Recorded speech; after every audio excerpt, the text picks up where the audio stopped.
The water here is also known as the Kothon. It's the sacred basin for the Temple of Baal. The Temple of Baal here on Mozia is right over here, they think. So here's information about that. Let me zoom in there for details. Okay. So Baal was the Carthaginian and Phoenician god of both the underworld and underground springs. Groundwater, basically.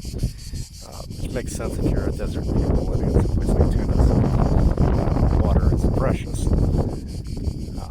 Astarte, also known by the Easterners as Isis, or conflated with Isis in Egypt, and with Demeter in Ceres in Rome and Greece, was a fertility goddess. It was another one of the Punic pantheon.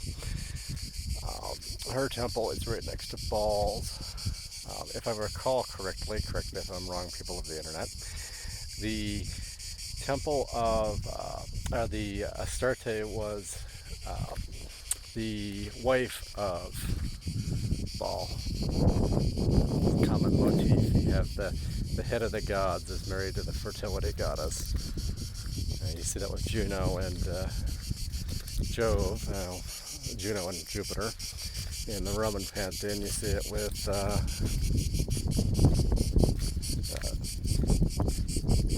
me see here. Anyway, what was I saying? Anyway, this is the temple complex. So not much left. The Greeks bashed it up in their siege in 397 BC under